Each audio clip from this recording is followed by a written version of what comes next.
Y'all know what to do when I say action, right? 3, 2, 1, action. So, Donald Trump's victory has had a lot of rippling effects on our culture and our society. For a long time, there has been this weird gender battle online. I really think it blew up in 2015 with the anti-feminist era, but it really reached a fever pitch with this election, considering how big of a deal, how high importance the issue of women's bodily autonomy and women's rights was in this vote, especially when the opposition to the female Dem candidate is an openly sexist conservative with a history of rape and sexual assault against women, and of course just openly talking about, like, not really respecting women's autonomy or consent. And so him winning has empowered misogynists all around. They've gone from being kind of laid back and chill, and like, yeah, we're just, keeping the mask on, just trying to play it off like they're memeing and joking. Now they're just fully mask off, screaming what they've always hinted and implied from the rooftops. And we've entered an era now where women online are experiencing record levels of harassment. This kind of culminated with, after the results coming out, famous neo-Nazi Nick Fuentes had tweeted, "Your body, my choice forever." This was, and then I think he also added like a smirking, smiling emoji. And of course, this is like directed at women because on one level, it's like, yes, your body, my choice, very literal, like in response to the my body, my choice thing, like, hi, you were fighting for your bodily autonomy. We won, and now you've lost it. We control your bodies. Aren't you mad? Because that's what the right does. They, like, take your rights away, and then they smugly smile about it. And when you get angry, they make a video about how you're triggered. And so Nick Fuentes does that. He pisses off a bunch of women. He gets doxxed. And then yesterday, in the evening, a woman came to his house, which is fucking insane. Don't go to people's houses when they get doxxed on the internet. That shit's cringe. She came onto his property, knocked on his door, and I don't know, like, how much fucking around she did, but, he ended up pepper spraying her. And, she called the cops on him, and unfortunately, Nick Fuentes was 100% legally in the right, because she was breaking the law, so when the cops asked what did he do, they basically just laughed her off and sent her away with the pepper spray in her eyes. And so Nick Fuentes certainly won that round. And got to pepper spray and harm a woman with the consent of a cop. So he's definitely quite happy about that. But I hope Nick Fuentes is now very scared, considering not only does everyone know where his house is, but someone's actually gone to his house now. So I just hope he's fucking terrified, because that's hilarious. And I hate Nick Fuentes, so anything bad happening to him is just funny. Now, Philip DeFranco actually did a whole segment talking about how there has been a harassment surge towards women on social media after Trump's win. And, well, I gotta say, the conservatives are doing a really good job of proving they were everything we said they were before they took power. Will them dropping the mask be enough to show a lot of middle-of-the-road people who are voters that they sided with the wrong side? Maybe, probably not. But I still think it's worth seeing that we were always right to call these people what they were. Phil. But then, let's talk about how being a woman on the internet just seems consistently awesome. And if you can't tell, even though it is dripping with it, that is sarcasm. I know that a small percentage of people out there do not understand that. But I say that because since the election, sexist attacks and hate speech against women have dramatically increased on social media platforms. And if you happen to be active on TikTok in America, you may have at least seen some of this, or at least seen people responding to it. And in particular, it's the phrase, "your body, my choice," that's getting thrown around a lot. Well, generally, as well as on videos posted by women discussing what the election means for them and their bodily autonomy. Right, and all of this really started to gain traction after the white nationalist Holocaust 9 podcaster Nick Fuentes posted this video on X. The feel when you're totally not pressed. The feel when we control your bodies. Hey, we control your bodies. Guess what? Guys win again. Okay. This is what I was talking about before, by the way. If you're a conservative pundit, you need to be able to do a really good real-life troll face, and you need to be really good at just... It's all about teasing minorities about taking their rights away. Teasing like them into the point where they react emotionally, as anyone would do when someone gloats about taking their rights away. And then when you react emotionally, you've given them all the validation they need to radicalize even more people against you.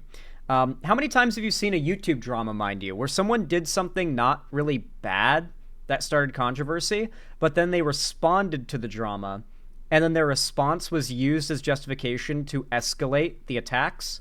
It's a bit like that, where they're trying to get you to look like you're engaging with them enough that it is justified to go even further with it. Okay, men win again. And yes, we control your bodies. It's your body, my choice. And men win again. Men win again. There will never, ever be a female president. Never. There will never be a female president, ever. We will keep you down forever. You will never control your own bodies. You will never. This is him. Mind you, he's also laughing over the fact that you guys won't hit the like button. just letting you know, the fact that this guy will continue to dominate 99.9% of progressive content creators until the audiences kick it into overdrive and start dropping those comments and those likes. That's also part of what the celebration is. Not only will they control women's bodies, but they'll make millions of dollars selling their ideology to young men everywhere as the left fails and struggles to reach a wide audience. Because we really do rely on you guys, the audience, to boost the content so it can reach more people. Otherwise, you better believe Nick Fuentes' fans, they're loyally boosting everything he provides. Hell, I put Nick Fuentes in my stream's title, and I've had to ban multiple Nick Fuentes fans brigading the stream. They're that dedicated to making sure you're not even allowed to shit talk him without getting brigaded as a content creator. If we do not bring out that level of dedication, we will fail. And yes, everything he's saying will be true. Men will control your bodies. Men will continue to win. You will be dominated. You will be put down. You will not have rights. And they will continue to win. We'll never have a female president. Women will never get any more rights. They will continue to lose rights. And in their politics, these guys will continue to make more money, become more popular, more influential, and will make no progress ever again. We'll only continue to regress. These people have made the reality that the right has fought for decades to achieve possible. And the only way we stop that is by building something similar to what they have going on. So when you hit that like button, do it with spite for this little shithead. Ever be the president of the global empire. Never gonna happen, sweetie. Your body, our choice. Right now, as of recording, that video has gotten more than 19 million views, but also apparently Fuentes didn't feel like the message was clear enough, so he then went on to write another post saying, "Your body, my choice, forever." With that getting more than 90 million views, and since then, that exact phrase, "your body, my choice, forever," it's been shared all over social media. Now with all this, it's since been reported that Fuentes was doxxed and his address was leaked after making those posts. With, for example, Hacker Collective Anonymous tweeting over the weekend, "Nick Fuentes has been fully doxxed and is being shared to millions of women across every social media platform." You also have people on X saying that his house has been blurred on Google Maps, and some people claiming that he had to flee to his parents' house because of the doxing, but none of that has been verified. And this is Fuentes, for his part, has not addressed the doxing or anything else as of recording, but he did retweet a post by Candace Owens that referenced another story that's been circulating X about Fuentes pepper spraying a woman who showed up at his house. And regarding that story, we've also seen a 57-year-old woman who goes by the name Marla Rose on Facebook claiming that she was the person Fuentes pepper sprayed, claiming she rung his doorbell after another woman showed up in front of Fuentes' house and egged her on, adding there, "I cannot back down from anything that even smacks of a dare," and adding, "So I rang the doorbell, he immediately swung the door open like he was at a damn Waco, sprayed me with a burning liquid, pepper spray, mace, and pushed me down the stairs onto his sidewalk." I found this really interesting trend, and there's something funny and ironic about it. Incels pepper spraying women is a really long-standing thing. I don't know if you guys have seen it. Incels pepper spraying women. Usually it's not like this, because in this situation, Nick Fuentes would have a somewhat decent argument for self-defense, because it was someone like on his property. Obviously, ideally, it wouldn't be Nick Fuentes. If it was anyone else but Nick Fuentes, but still, like, legally. But, let me see, can I find the video? It has been a long-standing trend. Can I hang out with you? For incels to ask out girls, and then when they reject them, they pepper spray them. And they usually record it and post it on 4chan. So here's a few examples. That guy just stole my car, so Where'd he go? Newport Coast? Huh? Can I hook up with you? It's the shocking story of a man arrested and charged for harassing and pepper spraying women and then posting videos of these encounters online. Los Angeles County Public Defender Philip Dubé comes on to discuss. Here's their... I think this is the video. Yeah, here's the video clip. Why would you call the cops on me, bro? I'm just speaking. It doesn't matter. You little void. Oh, you little... Whoa, what's wrong with you? Chill out. Chill out. Hey. Chill out. Chill out. I know I didn't show the full video, but he just stands over them for about 2 minutes, just berating them with insults and telling them he's gonna fuck them. And they finally get up, and then this is what he does. Chill out. You just kicked me in the balls. You back up. Now, Young is reportedly a self... Oh, is that not where he pepper sprays them? Where's the rest of the video? Yeah, here it is. Here's the rest of the video. He says, chill out. She hits him. And then he decides, not quite when the hitting's happening, but he decides to take out the pepper spray and spray her. It seemed unjustified. It seemed like a use of that.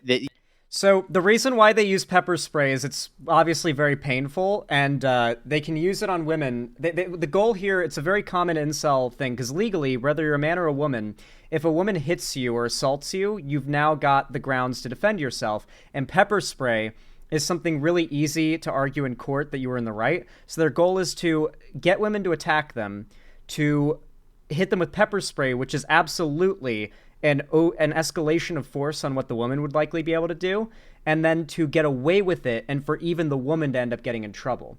It didn't work out well for him, but this has been an incel thing for a while. They ask out girls, they get rejected, they get the girl to attack them, and then they assault the woman. And they record it all, and they get the girl in trouble. It's sort of like an incel's legal, law version of, a bully in school who bullies a student, gets the student to retaliate, and then gets the student who retaliates in trouble while the bully gets away with it. It's a bit like that, but in the real world, and it's basically just rapists going out and doing a different kind of victimizing. Yeah, it's really weird and fucked. After that, according to her account, the cops showed up to question everyone, and throughout the post, Marla Rose really digs into Fuentes while also sharing what she said was his address. Now, notably here, that post has since been removed, presumably because it included the address, but also, as I was recording, Marla Rose posted a video on Facebook that appears to show the incident in question. Hi. Oh my God, what are you doing? Yeah, you can see, she clearly didn't do anything. She just said hi, and then he immediately just pepper sprays her without saying a word. Because, of course, he just wanted an opportunity to pepper spray a woman and took the opportunity as soon as he could. Out of here.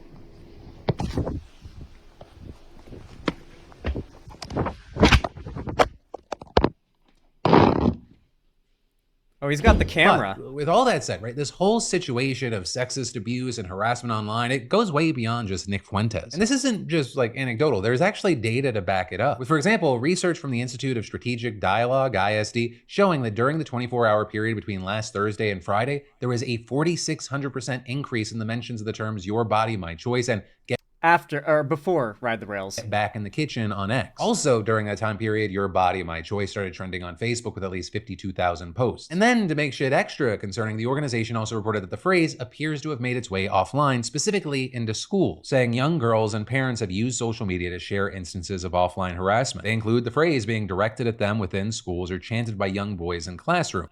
Once again, I've got to tell you, young boys are not okay.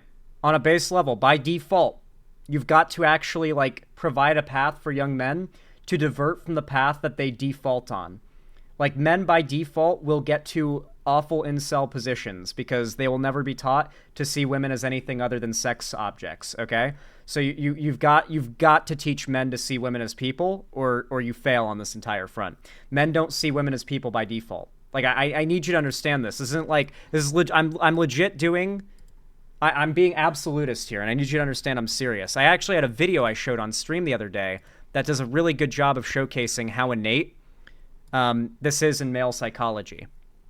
Men, on a basic level, do not see women as people. I'm going to show you a really good example of this right now. Boop, boop, boop, boop, boop, boop. It's going to take me a second to find, but I'll find it fast because I brought it up yesterday, so it won't take long. I just got to keep clicking. It's here any second, any second, any second. Any second. Any second. Any second now, guys. I'm clicking through my YouTube Shorts history. I'm trying to oh, good. It's not there anymore. No shot. No shot. No shot. No shot.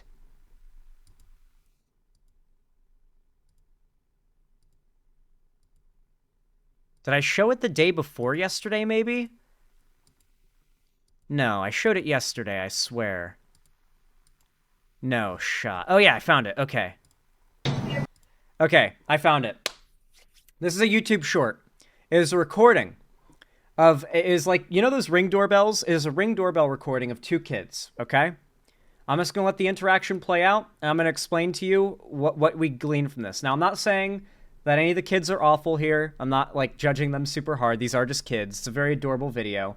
But I think this gives you a good insight into how, like, males, I guess, like, cis males, think, like, at the age of, like, what is this, 5 or whatever? Like, how they think and behave if they are not eventually taught that this type of mindset and behavior is unacceptable. Shown this already? Calico Callie, I need you to know, not every human being on Earth was at the last stream, and not every human being on Earth saw the other segment where I included this video. It's relevant. Let's watch. Will you marry me? No. Hey, you're mean. I don't want to. What? What? All right. We're going to take this apart. We're going to do like a body language analysis, okay? Not really. So here's what happens.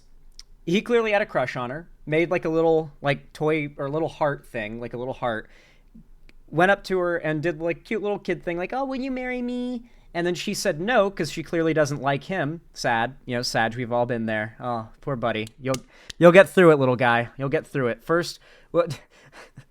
that's first of many, little buddy. You're getting started young. And so the kid, you know, gets rejected, and in response, he takes the heart, he throws it on the ground, he calls her mean, and then he walks away. He has a tantrum, but, you know, he's a kid. No. She says no, like, because mind you, kids have no, like, social inhibitions. They don't understand social anything. And so she just says no, because that's how she feels. She actually just says no, because no means no. Not like an excuse that adult women would typically provide, like, oh, I have a boyfriend, trying to find some way of shielding the man's feelings so they don't hurt, because, like, the man's feelings matter more than their own. And so she just outright says how she feels and doesn't try to, like, soften it up for him and treat him with kid gloves. Ironically. Hey, you're mean. I don't want to. His response is, geez, you're mean. Not wanting to marry me or date me is mean. In the views of a young boy. When a girl does not want to date them, it is mean. And she says, but I don't want to. And his response is to stomp away. And here's a final little detail, very important detail. Watch him as he stomps away, especially when she yells out his name. What? He turns around and looks at her before he walks away, because he wants to see her sad and calling out for him to feel better as punishment for breaking his heart and making him feel bad. Obviously, these are like 5-year-olds or whatever, but like, you can't deny you haven't seen men behave exactly this way, but grown up. Rejected, respond with, oh, well, you're a bitch. Stomping away, leaving an insult or a guilt trip to try and make the girl feel bad, and not just leaving and moving on with their lives, having to stick around just long enough to see how the woman reacts so they can remember how much they hurt the woman in retaliation for rejecting them. This is how boys think. This is how I thought. This is how every guy I've known thought. But I'm sure there's exceptions, but for the most part, this mindset, that is, I don't know if it's trained. I don't know if it's inherent. I don't have the qualifications to tell you, frankly, but I can tell you for a certainty, countless young men think this way. And they continue to think this way as they get older and older and older. And in this video, when he's 5, it's cute. When he turns 15, it's a lot less cute. When he turns 25, it's going to be so much less cute. So yeah, when I talk about what is motivating this shit, why men seem to just like default to the incel stuff so quickly, it's that. It's that the incel stuff is feeding into a mindset that they have had as long as they can remember. Young men have to be trained out of that. They cannot be taught well and then they don't end up like that. They are like that until you teach them to not be that way. They have to be raised right. And unfortunately, a lot of dads and a lot of moms are really bad at training their sons out of that shit. I'm gonna be honest, especially moms. It is very hard for moms to find out that their son has been rejected and is crying and upset. My mom told me this as like a story of when she was raising me. I'd come home one day and I was in like fourth, third grade maybe, like pretty young, really young. I barely remember this.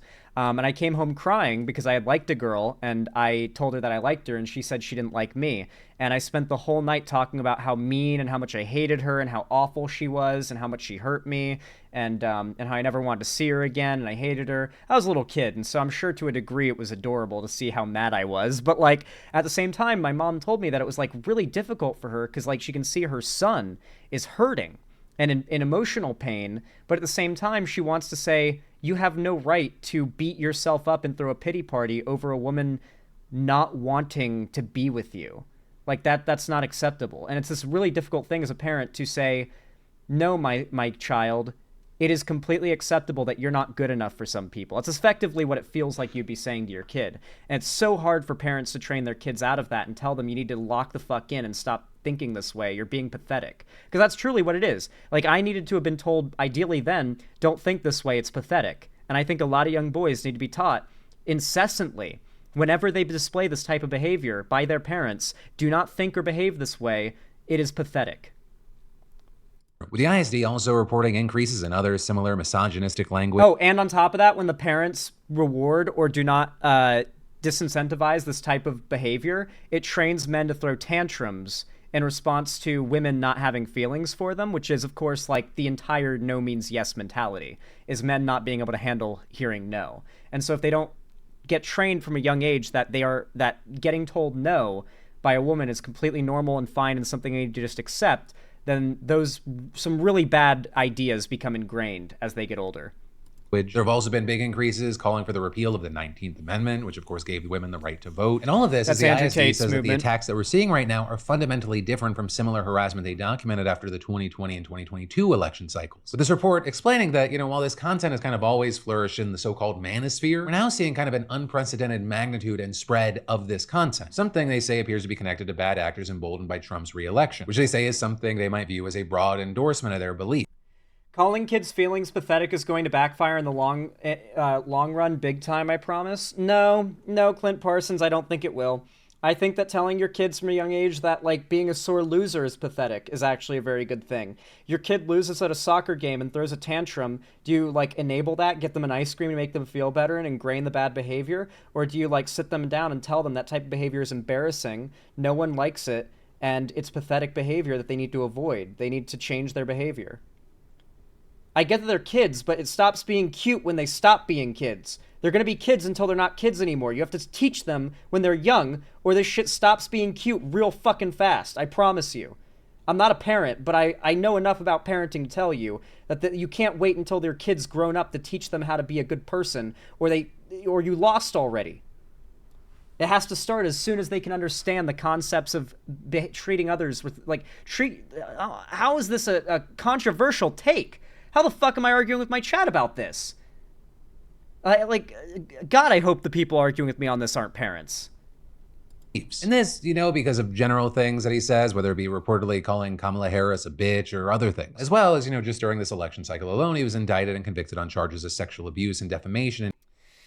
Not trying to whataboutism, but in what way do we train boys to not be affected socially because of the rejection of women? Example, a girl he likes says no, then lies to her friends, and now he's labeled a creep, genuinely asking, not trying to argue the first point. Olympus Mons, the issue there is not rejection, right? Because the issue there like is like the behavior that followed the rejection. Like, it's if a guy likes a girl and the girl says no and the guy gets upset about it, that's a very different situation from a guy likes a girl, the girl leads the guy on, then says no, and then lies about the guy to her friends to make like a negative rumors about him. That shit happens, don't get me wrong, but that is very different than just like your son comes home from school crying because a girl rejected him and now he's upset and hates that girl, right? Like that's such a common experience apparently that a ton of like quote unquote boy moms go through, is like tussling with that experience of like their son saying some really misogynistic shit after having their heart broken and trying to figure out how you handle that. And too many moms seem to just like enable the behavior and not like call it out.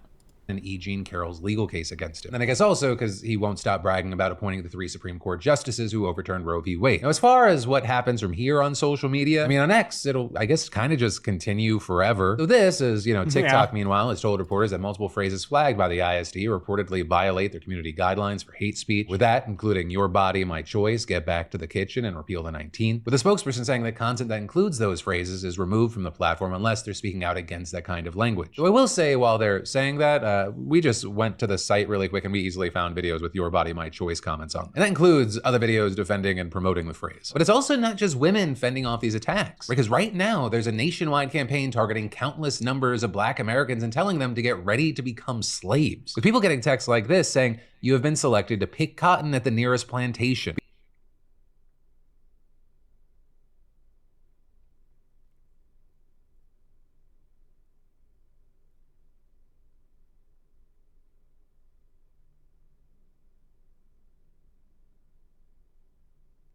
I don't really know what I have to say about that because I have so much to say about it. Like, I have so much to say that I'm just gonna say nothing because we'll be here all night.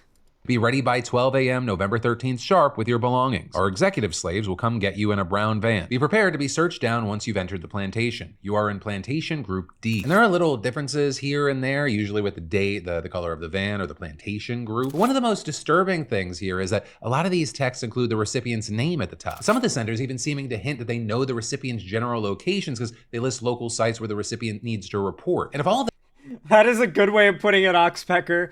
Yeah, be a good parent. You don't want to raise a weird Game of Thrones son who goes around biting girls who reject him. That does sound like some Game of Thrones character shit. A character who bites girls that reject him. That's legit. Maybe that's a character in the books. I haven't read the Game of Thrones books myself. I've just seen the show. That wasn't freaky enough. These messages aren't just being sent out to adults. Reportedly, kids are even getting them. With, for example, this one mom who spoke to CBS Mornings furious after her 8th grade daughter got one of these texts. They didn't say they're coming to get all of us. They're saying you talk about coming to get my child, right? Removing my child from me to bring her back to something that's not even legal, never going to happen.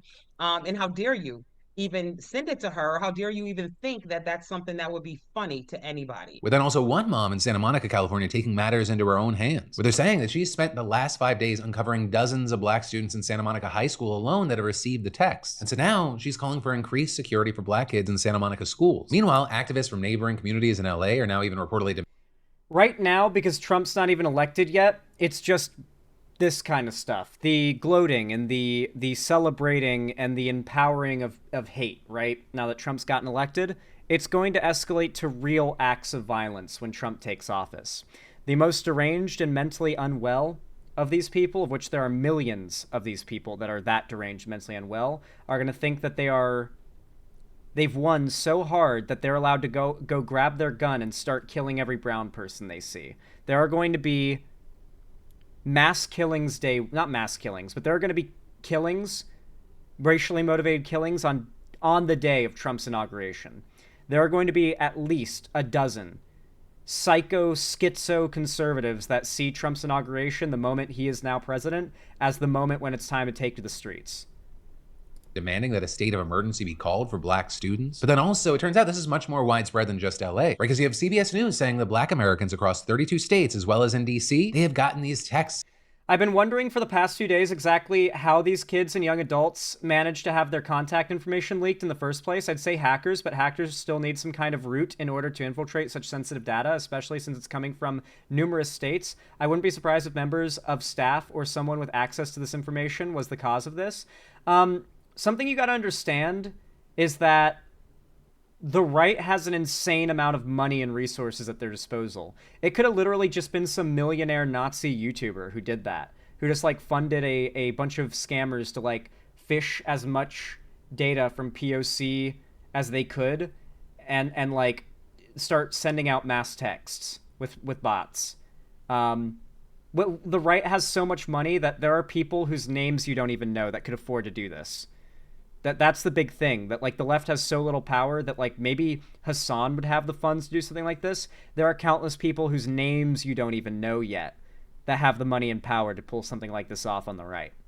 Since Wednesday last week, once it was clear Trump had won the election. And also at around the same time, the FBI released a statement saying it was aware of the text and is working with the DOJ and federal authorities. But as far as where these texts are actually coming from, there seems to be a mix of opinions. Louisiana's attorney general saying some of the messages appear to have been sent from emails routed through VPNs in Poland. Though understand that doesn't mean that the senders are necessarily in Poland. Meanwhile, CBS is reporting that some of the numbers came from TextNow, which allows people to create free phone numbers, with TextNow also confirming with several outlets that have shut down accounts sending these messages. And a similar service, TextBot, telling CNN its AI actually prevented at least one of these messages from getting out. You also had CBS claiming it spoke with the person who sent one of the texts, with that person reportedly telling the outlet that it was a prank before then quickly hanging up. And then yeah, there's also likely a number of people who saw this as a trend and thought it would be funny to also send some texts as well. But then also with that, we've seen a software professor telling the AP that an initial more coordinated effort involving the relatively cheap purchase of heaps of personal data is likely to blame here. Right? And explaining with that quote, when combined with other data such as place. Oh no, they didn't catch him, pep talks. He hung up with the phone. They couldn't find him. Of residence or past purchases, it can be easy to use machine learning algorithms to infer demographic information. And adding, all of this means it might be easier than most people realize to make a really good guess about the race or ethnicity of the person attached to that phone number. With then the thing being that unlike TextBot, for better or worse, the US doesn't have a filtering system in place that would have flagged any of these messages as suspicious or unwanted. You know, with all that said, I know we covered some different things there. We allow spam and scam texts in this country, like, we allow it. Like, we could totally, like, enforce shit that would solve that problem. We choose not to for some reason. It's just not a thing that anyone's felt the desire to do. I'd love to know your thoughts in those comments down below. So yeah, guys, in the wake of Trump's win, the hateful people have been empowered. It's pretty rough. It's pretty rough. I'm looking at the comments right now. Irony that the Your Body, My Choice guy is currently at his mother's house. He ran to a woman for comfort. I can't help but shake my head. Nobody deserves to experience doxing and harassment, but if there was anyone who was trying their hardest to deserve it, it would be Nick Fuentes. Why do they call us weird, says the man who spent a live stream screaming about how he controls women's bodies. I love how Elon went to extreme lengths to make sure the name Twitter was removed, and yet everyone Twitter. Nick Fuentes, the alpha male blindsiding a nearly 60-year-old woman with mace at his doorstep, is the epitome of irony. Your Body, My Choice just shows that it was never about the life of the unborn. It's always been and always will be about control. Don't worry, they'll, like, next election, they'll get right back into talking about how you're a baby killer if you're in favor of abortion rights. They will pretend like they never said all of this, and they will smile smugly, just as he did in that clip, talking about how there will never be a woman president and they control your bodies. He'll do the same smile at you as he says he never said any of that, and it's just about protecting babies, and then he'll call you a baby killer. And then he'll do that smug IRL troll face smile at you. Anyway, if you enjoyed this segment, throw in a little bullying at Nick Fuentes, which he very much deserves, then please consider dropping a like on this segment. I assure you that every single like you drop not only boosts my content, getting it in front of more eyes, but it also spites these conservative pundits who are currently farming millions off of much larger platforms, reaching far more people. We really got to start fighting if we're going to counter this, and it's going to require you guys helping. Hit that like button, comment, subscribe, and ring the bell icon to turn on all notifications so that YouTube actually tells you when I go live or upload a new video, because believe me, if you don't, they won't. And of course, if you want to see more stuff from me on other platforms, make sure you follow my social medias linked down below in the description as well. And don't forget to join my fan Discord, which is totally free to join. And on top of that, I announce all my new uploads and streams there, and once a week host gaming events, call-in streams, or watch parties in the VC chat of my Discord. So if you don't want to miss anything, make sure you hop in the Discord server. There's a link in the description of all my videos and streams if you want to join. Finally, If you feel like it, if you want to support me directly, help me keep the lights on and the roof above my head here at the Xander Hall studio, then please consider donating, subscribing, or gifting a sub on my website, xanderhall.com/live, or supporting me through YouTube, Twitch, Streamlabs, Stream Elements, Patreon, or buying merch to the Streamlabs link down below. But regardless of how you support this channel, thank you so much for watching, and as always, have a good one.